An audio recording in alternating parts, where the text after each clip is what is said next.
Mga bata, gusto niyo ba kumawit at sumayaw? Opo, teacher! Okay, ngayon may inihanda kami ni Teacher China na ikihanda. Matawid na magandang kantang ito ay tatlong kansiyan. Ganito lamang yun mga bata. Isa, dalawa, tatlo. Ako ay masaya. Ikaw ay magaling.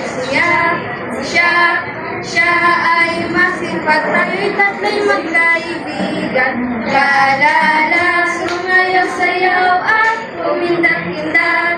Sumayaw sayaw katulad ng dagat. Sumayaw sayaw at kumindat-kindat. Sumayaw sayaw katulad ng dagat. Ngayon mga bata, magsitayo kayo lahat at sabayan niyo kami.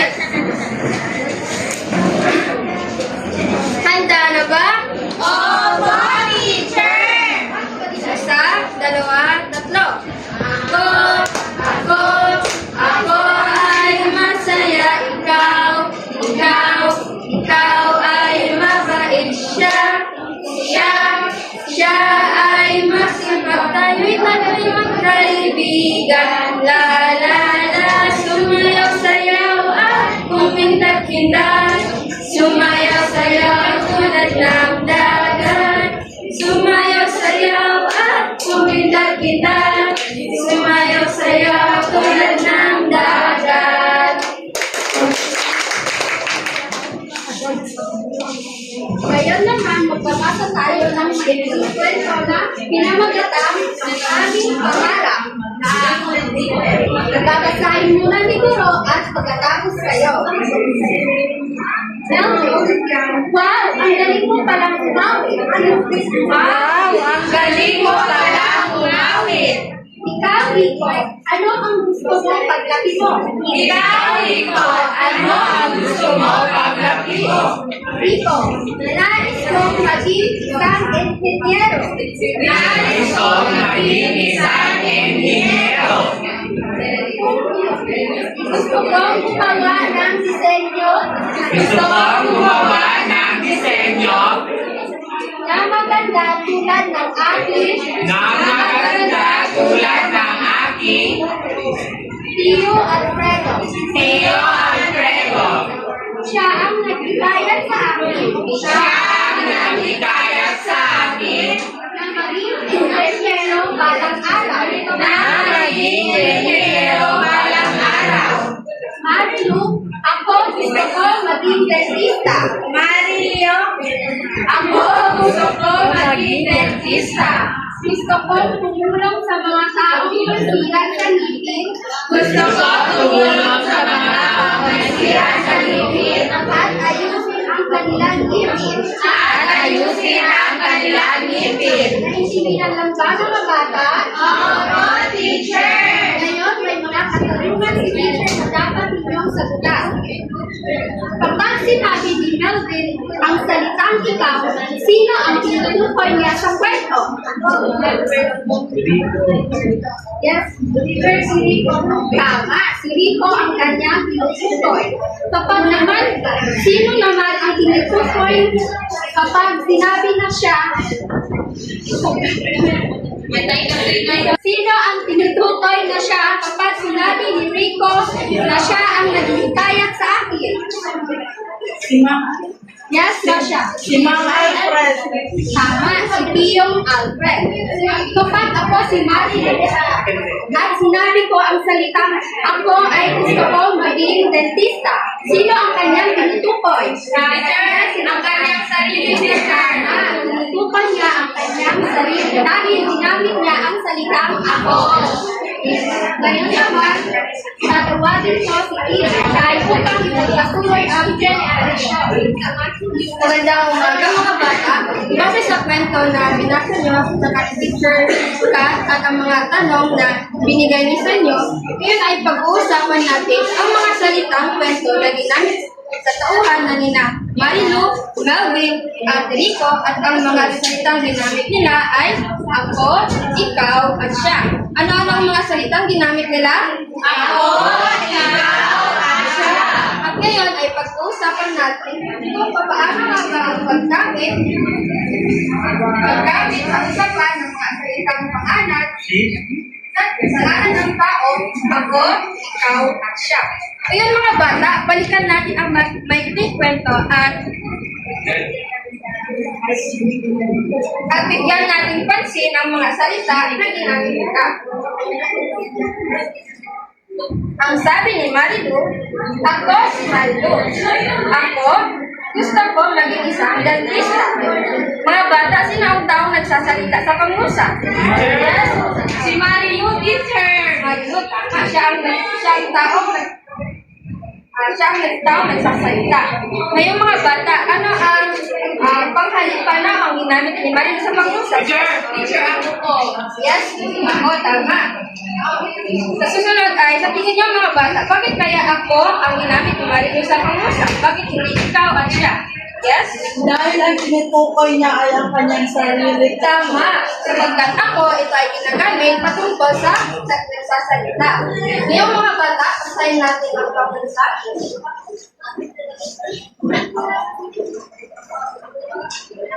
Ako. Pamalit sa ngalan. Ng taong nagsasalita. Halimbawa na lamang. Ang ngalan ko ay Nurul. Sino ang taong nagsasalita? Tama ako. Sapagkat ako ang taong nagsasalita o speaker. So ano kaya ang gagamitin natin panghalipan na o bilang pamalit sa aking ngalan? Yes? Inagan? Ako, teacher. Tama ako. Basahin na natin ito ng sabay-sabay. Ako ang iyong guro sa araw na ito. Okay, so ngayon, sino ang makapagbibigay ng pangusap na sa pamamagitan ng paggamit ng ako? Yes, Lord? Ako po ay isang estudyante. Magaling. At yan, bigyan natin siya ng 3 tagba. Sa susunod na pangusap, ang sabi ni Melvin kay Rico, ikaw Rico, ano ang gusto mong maging paglaki? Sino ang kinakausap ni Melvin sa pangusap? Yes, Rico?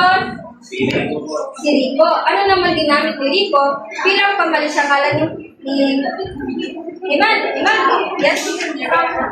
Yes, ikaw. Sa tingin niyo mga bata, bakit ikaw ang ginamit ni Melvin sa pangusap? Yes, Minabel?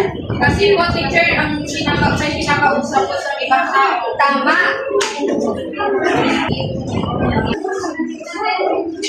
Masaya na natin. Ikaw. Pamalit sa ngalan. Ng taong kinakausap. Halimbawa na lamang dito. Ikaw, hindi ka bang magbasa? Sa tingin niyo mga bata, ano kayang panghalipan ang gagawin natin sa pamalit ng ngalan ni Rico? Yes, hindi. Ikaw po. Ikaw. So, paano nga ito?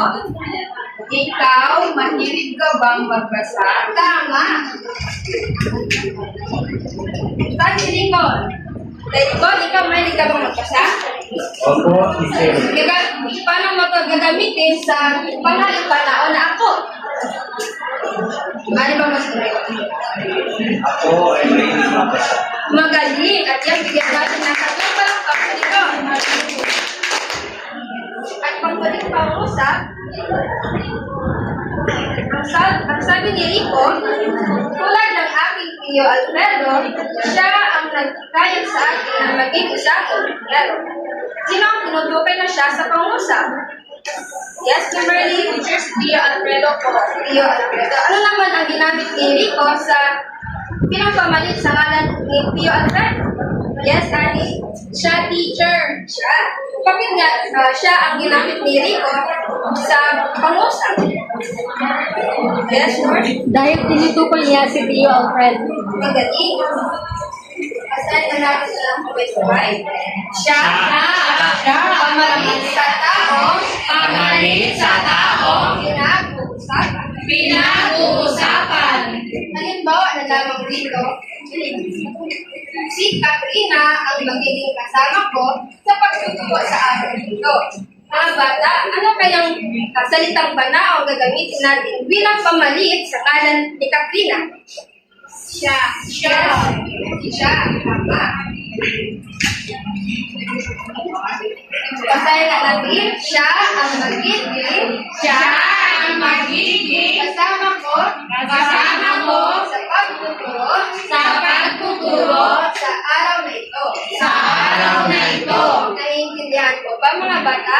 Opo, teacher. May mga katanungan po ba kayo? Wala po, teacher. So ngayon ay tapos na natin pag-usapan ang mga panghalip panao. May mga katanungan lang po siguro sa inyo. Mga bata, kung ang iyong sarili ang iyong tutukoy, anong salitang panao ang iyong gagamitin? Yes? Ako, teacher. Magaling. Kapag naman may kinakausap ka, anong panghalip panao ang iyong gagamitin? Yes? Teacher, ikaw po. Kapag naman mayroong kang kinakausap o pinag-uusapan, yes, Siya po, teacher. siya. Ngayong mga bata, handa na ba kayo sa ating aktividad ngayon? Opo, teacher. Taas nga ang kanang kamay kapag handa na. Okay, baba na. So ngayon ay magkakaroon tayo ng aktibidad at bibigyan ko kayo ng sitwasyon at bubuo kayo ng maikling dialogue. Para sa group 1, ang sitwasyon ninyo ay naglalaro sa playground. Okay? Para sa group 2 naman, ang iyong sitwasyon ay nagluluto kasama ang iyong pamilya. Ang tatatlo naman, ang sitwasyon ninyo ay nag-aaral sa loob ng classroom. Bibigyan ko lamang kayo ng 3 minuto upang buuin ang dialogue na gagamitin sa ako, ikaw, at siya. Tapos na po ba mga bata? Opo, teacher. Pinagdamayan niyo bang presenta 3 miyembro sa grupo ko?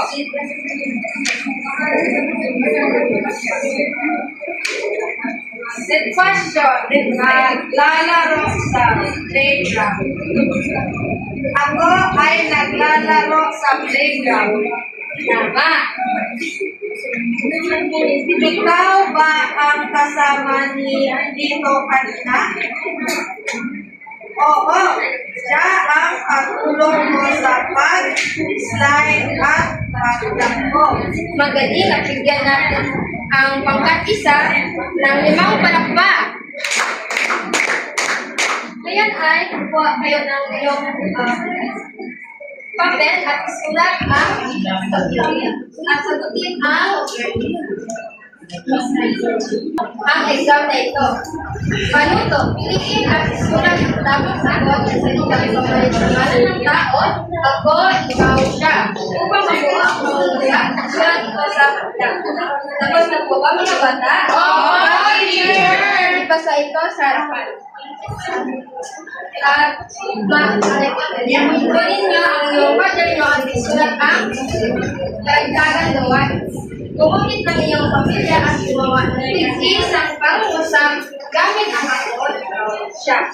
Tapos na po ba mga bata? Opo, teacher. Ngayon naman, bilangin natin yung mga nasuhan mo. Sabayan niyo ako. 1, 2, 3, 4, 5, 6, 7. Ang pagkat nila ay nakaktuwa ng 7 puso.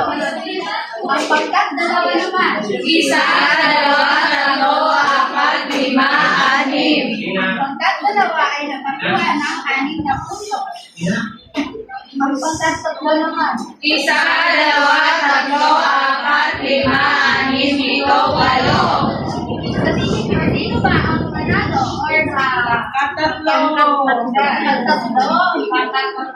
Dahil dyan, bigyan nyo lang ang masigabong palakpakan na ito. Paalam na mga bata. Paalam na po, teacher.